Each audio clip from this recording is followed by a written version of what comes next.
আমরা তিন বোন। দু বোন তো ধবধবে ফর্সা আর আমি হচ্ছি কালো। আর এই কালো হওয়াটাই যেন আমার জীবনের সব থেকে বড় অভিশাপ। আচ্ছা, কেউ কি কালো নিজে হাতে হয়? বিধাতা যদি তাকে কালো বানায় তাহলে সেটা কি তার দোষ? কিন্তু এই দোষটাকেই তাকে কেন বারবার মনে করিয়ে দেওয়া হয়? ছোটবেলা থেকে মৃত্যুর আগ পর্যন্ত তাকে এটা শুনে যেতে হয় যে সে কালো।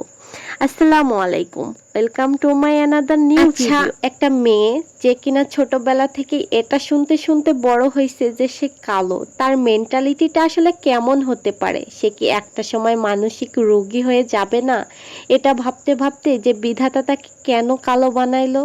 আমার খুব ভালো মনে আছে, কোনো এক ঈদে আমার আব্বার সাথে আমি গিয়েছিলাম ঈদের শপিং করতে, আমরা তিন বোন একসাথে।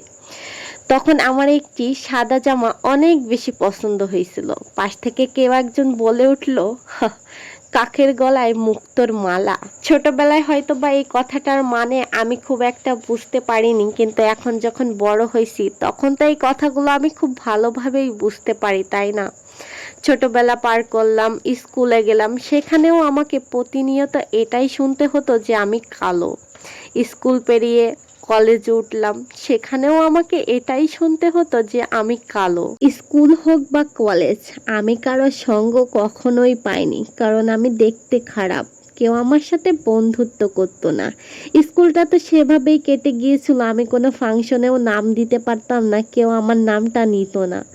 কলেজ লাইফে উঠে আমি হয়তো ভেবেছিলাম এরা হয়তো বড়, এদের মন মানসিকতা হয়তো একটু আলাদা, কিন্তু না। আমি এই কলেজে এসেও বুঝতে পারলাম যে কালো মানুষের মূল্যটা আসলে কোথাও নেই।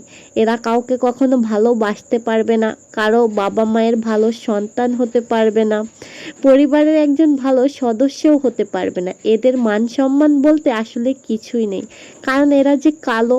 এতক্ষণ পর্যন্ত সব কিছু তো তবুও স্বাভাবিক ছিল। আসল দুর্ভোগটা তখন ঘটলো যখন আমার বিয়ের বয়স হলো।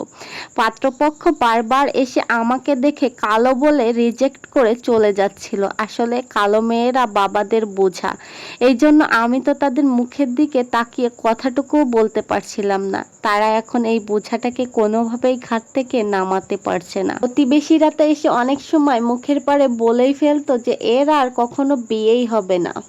তাদেরকে উদ্দেশ্য করে বলতেছি, যারা কালো দেখে ঘৃণা করেন, আপনার ঘরে যদি একটা কালো মেয়ে হয় তাহলে জন্মের পরই তাকে মেরে ফেলুন। তাকে সারা জীবন এভাবে কষ্ট না দিয়ে একবারে কষ্ট দিয়ে মেরে ফেলুন। আমার আজকের এই কথাগুলো হাজারো কালো মেয়ের হৃদয়ের রক্তক্ষরণ। ভিডিওটি ভালো লাগলে লাইক কমেন্ট শেয়ার করে পাশে থেকো। আল্লাহ হাফেজ।